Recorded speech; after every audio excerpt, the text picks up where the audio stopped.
Olá, meu irmão, minha irmã, seja bem-vindo ao canal Descomplicando o Espiritismo. Aqui é o Paulo e hoje nós vamos falar sobre o importantíssimo tema mediunidade, trabalho e estudo. O tema de hoje é inspirado em várias questões que as pessoas fazem, principalmente nas redes sociais, muitas vezes chegando na casa espírita, também, e nunca tendo conhecido o Espiritismo. Antes de mais nada, por favor, se você não é inscrito, se inscreva no canal, clique no botão do sininho para receber as notificações. Deixe seu comentário, por favor, a sua curtida no vídeo. Isso ajuda muito a gente a saber se vocês estão gostando, o que está faltando, dúvidas, sugestões, tá bom? Esse é um tema muito rápido, muito simples. O que eu quero dizer para vocês é que é um tema muito importante. Esse é um pensamento muito importante. A primeira coisa sempre da mediunidade, pessoa que suspeita que tem mediunidade, que chega até uma casa espírita e que se defronta com um trabalho sério, é ser direcionada sempre para uma verificação, principalmente quando são sintomas aparentemente físicos, como muita gente fala, eu estou sentindo formigação na ponta dos dedos, pressão na nuca, será que isso é mediunidade? E é muito importante mesmo verificar, porque, por exemplo, o hipotireoidismo dá esse tipo de sintoma e ele pode matar, inclusive. Eu já vi casos de pessoas que tiveram microinfartos por conta de hipotireoidismo, que é uma descompensação hormonal, glandular, e tem que ser acompanhada, tá? Mas vamos considerar que sim, é um caso de mediunidade, a pessoa já de repente ouve, já tem episódios de, por exemplo, psicografia ou psicofonia, que é escrever ou falar, e chega até a casa espírita. E esse ponto é muito importante. Se nós formos fazer uma viagem para um país diferente, por exemplo, para a França, é muito importante, se nós nunca fomos, que nós leiamos um pouquinho, tentemos entender como é a cultura deles, o que é legal a gente fazer, o que não é, os perigos que a gente pode encontrar. Por exemplo, andando sob a Torre Eiffel, pode ser que venha uma pessoa até você e fala, toma aqui um presentinho muito legal para você se sentir acolhido com muito amor. Você fala, mas que legal, me dá esse presentinho, poxa, muito obrigado. No momento em que você aceita, ela vira e fala, não, peraí, você pegou meu presente, minha mercadoria, me paga aqui, entendeu? E ela começa a fazer um escarcéu e juntar um monte de gente que são comparsas e te coloca numa situação muito complicada para querer te obrigar a pagar a ela um valor.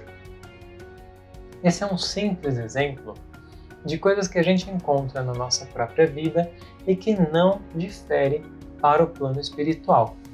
Imagine, por exemplo, uma pessoa que na vida é extremamente inteligente, mas sórdida. Ou seja, ela usa a inteligência para proveitos próprios, ela tem uma fala muito bonita, ela fala muito bem, com muita eloquência, com uma educação polida. Talvez um bom lugar da gente ver pessoas assim é na política, infelizmente. E imagina que essa pessoa morre, desencarna. Quando a gente desencarna, a gente não muda, a gente continua sendo o que é, e muitas vezes pior, porque a nossa máscara que a gente adota aqui na Terra, lá em cima não existe. Lá em cima, os nossos pensamentos são abertos para aqueles que estão na mesma faixa ou superior à nossa. E muitas vezes nós somos piores lá do outro lado do que aqui, depende muito de como a gente é. Enfim, aí imagina que você, como médium, sem ter um conhecimento, uma base, se coloca em contato com uma pessoa como essa. E ela começa a, por exemplo, a psicografar através de você ou a falar mensagens, muito bonitas, muito incríveis, até mesmo bondosas, em grande parte, porque não se enganem.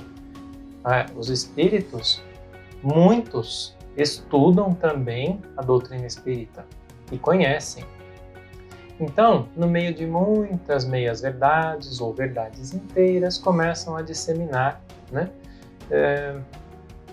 falsas informações, coisas que eles acham que é verdade, mas que não é bem assim, porque eles não sabem. Então você pode ter os espíritos que queiram realmente fazer o mal, divulgar informações erradas, espíritos que achem que sabem, mas estão falando besteira, e os espíritos que realmente sabem do que estão falando. E esses que realmente sabem do que estão falando, normalmente são espíritos superiores, né? E que, enfim, a gente vai ter que analisar o conteúdo e tudo mais. E aí vem a parte do conhecimento da ciência espírita. Kardec, quando se colocou ao estudo, ele criou uma base muito sólida e muito raciocinada para que nós pudéssemos colocar à luz da nossa razão e verificar: será que isso aqui que está falando é verdade? Tanto na comunicação de lá quanto na comunicação da Terra, nós deveríamos fazer isso, né? Não aceitar qualquer coisa. Então não é só porque é espírito que está falando a verdade. Será que isso aqui é verdade? Será que tem sentido? E uma das primeiras coisas, por exemplo, que denotam um problema nessa comunicação é, por exemplo, eu estou aqui, eu sou simplesmente o Paulo, eu não faço nada de demais na minha vida, tenho os meus problemas, estou tentando me reformar e de repente eu começo a ouvir uma voz falando ou psicografando através de mim que diz que é São Francisco de Assis, Bezerra de Menezes, Chico Xavier. E aí? Esse é o primeiro indício de uma grande probabilidade de falsidade.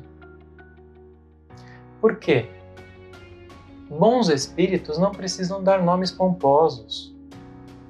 Os nomes que, por exemplo, existem na codificação espírita lá atrás foram dados por ser um momento diferente, uma ocasião muito especial, um trabalho muito sério e muito bem verificado. Não é porque deu nome bonito que Kardec acreditava.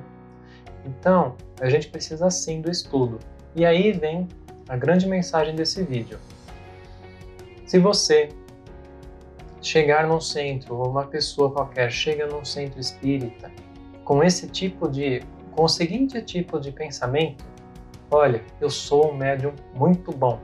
Eu sou um médium, cara, vocês não fazem ideia do que vocês estão perdendo. São Francisco fala através de mim. O Espírito Caritas me manda mensagem. Eu já vi até Jesus. Isso acontece, gente. E assim, você vai chegar lá no centro e normalmente eles vão falar, independente de qual for o caso, se é assim, se é um caso normal, se você realmente está em busca de uma ajuda, né, e não simplesmente de forma arrogante, orgulhosa, vão sempre sugerir, em querer entender se você já conhece o Espiritismo, se você tem base, se você já estudou, normalmente vão te envolver em um estudo da obra básica de Kardec, o Livro dos Espíritos, o Livro dos Médiuns.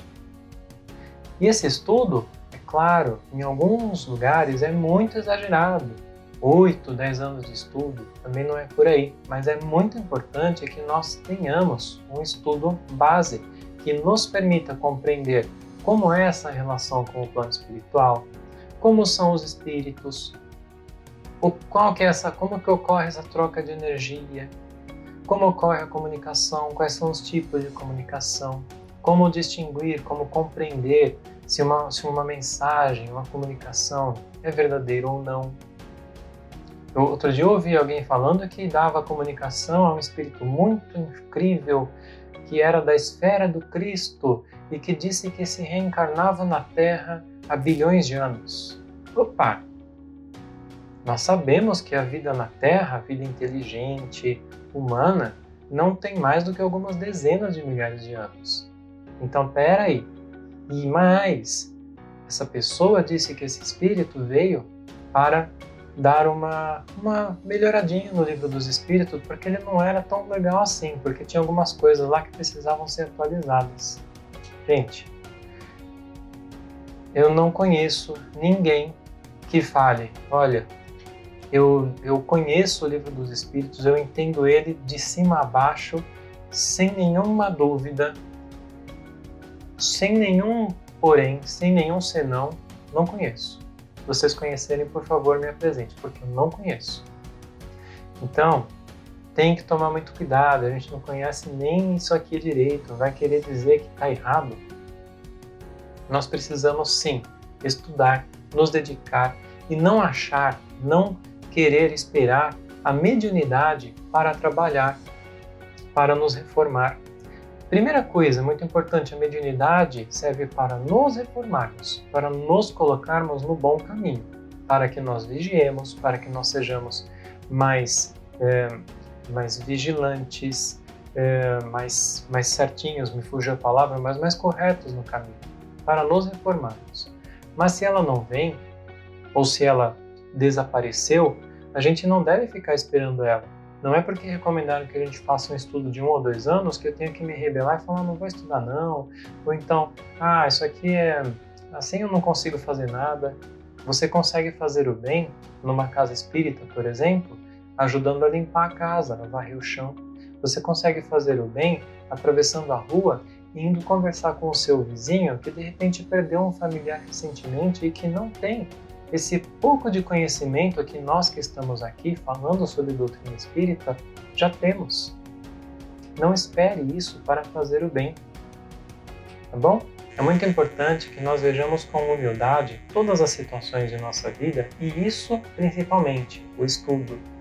Porque se eu digo, não quero estudar, 1 ano estudando, 2 anos isso aqui é demais para mim, eu vou procurar outro lugar que queira aproveitar as minhas faculdades mediúnicas incríveis.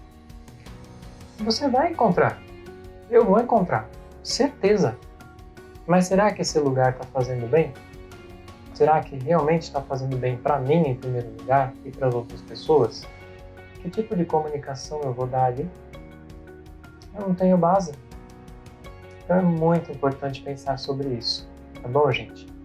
Se você não se sente bem no centro que você foi, em algum lugar na primeira vez, se você realmente não se sente bem, procure outro, mas procure lugares que tenham um trabalho sério, não deixe se abater e se afastar do bom caminho, seja dentro do centro ou fora do centro, por causa das pequenas dificuldades da vida que muitas vezes nos aparecem justamente para nos testarmos e nos afastar do caminho.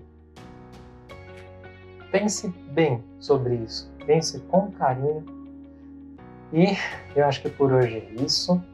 Espero que você tenha gostado. Dúvidas, sugestões, críticas, comentários, por favor, escreva aí embaixo. Que Deus, que Jesus te ilumine você, sua família, seus pensamentos, o seu lar, seu trabalho. Não se esqueça nunca, nós não estamos sozinhos. Nosso protetor está sempre ao nosso lado, vigiando, querendo que nós estejamos a cada dia mais certinhos nesse caminho, mais vigilantes, para que nós sejamos muito mais felizes e mais bem-sucedidos nos nossos planejamentos reencarnatórios.